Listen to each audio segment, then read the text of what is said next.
108 Japanese aircraft rumble across the sky.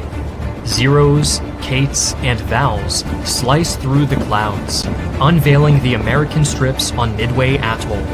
Their objective is clear: destroy the grounded bombers and fighters, crater the runways, and silence the island's defenses.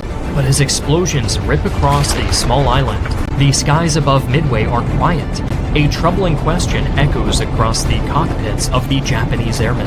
Where are the American planes? Following the attack on Pearl Harbor, the Imperial Japanese Navy seized the strategic initiative. With Allied forces reeling, Japan's leaders saw boundless opportunity across the Pacific and Indian Oceans. The American and British navies were overstretched, as they struggled to mount a response. Japanese forces soon began capturing territory from the Philippines to Malaya and the Dutch East Indies. At the heart of this offensive was the Kido Butai, a powerful strike force centered around 6 fleet carriers that overpowered any naval force that tried to resist them. Above the fleet, nimble Japanese planes and skillful pilots outflew and outgunned their opponents, driving the Japanese Navy's momentum across the Pacific. Though flushed with success, Japanese Admiral Isoroku Yamamoto, ever the gambler, argued that the Imperial Navy needed to land another decisive blow. Pearl Harbor was a victory, there was no doubt about that, but the US aircraft carriers were unharmed, while the submarine base and massive fuel tanks remained unscathed, meaning the American naval forces were still a threat. Yamamoto was well aware that American industrial capabilities far exceeded those of Japan.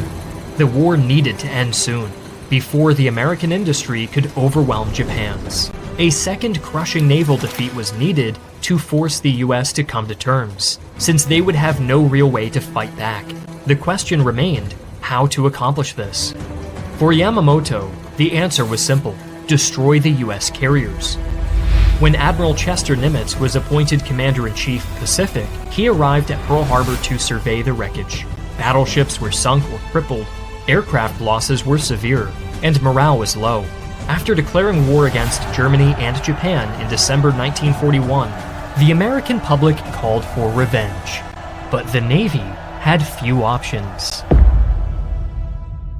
With most of the battle line destroyed, only untested carriers and scatter air groups remained. Nimitz was a pragmatist, however, and immediately ordered the dispersal of available carrier forces to conduct raids on Japanese outposts. He hoped to divide and distract these superior Japanese battle groups while minimizing risk to his own. In the meantime, American industry would make up for losses, though this would take time. And for now, the Navy needed a hard blow to keep Japan off balance. With both sides itching for a fight, events over the ensuing months accelerated the Japanese motivation for a decisive battle.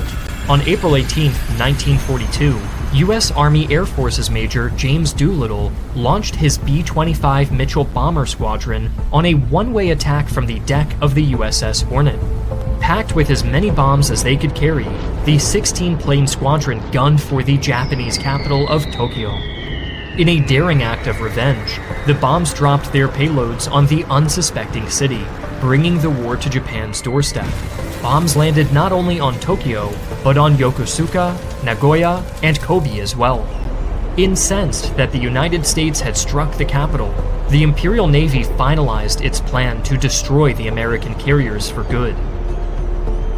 Codenamed Operation MI, Yamamoto's plan called for a massive ambush in the waters near Midway Island, an atoll home to the US Navy, Marine Corps, and Army Air Forces squadrons. Japanese formations would travel separately and then converge in an arc, stretching from the northwest to the southwest of Midway.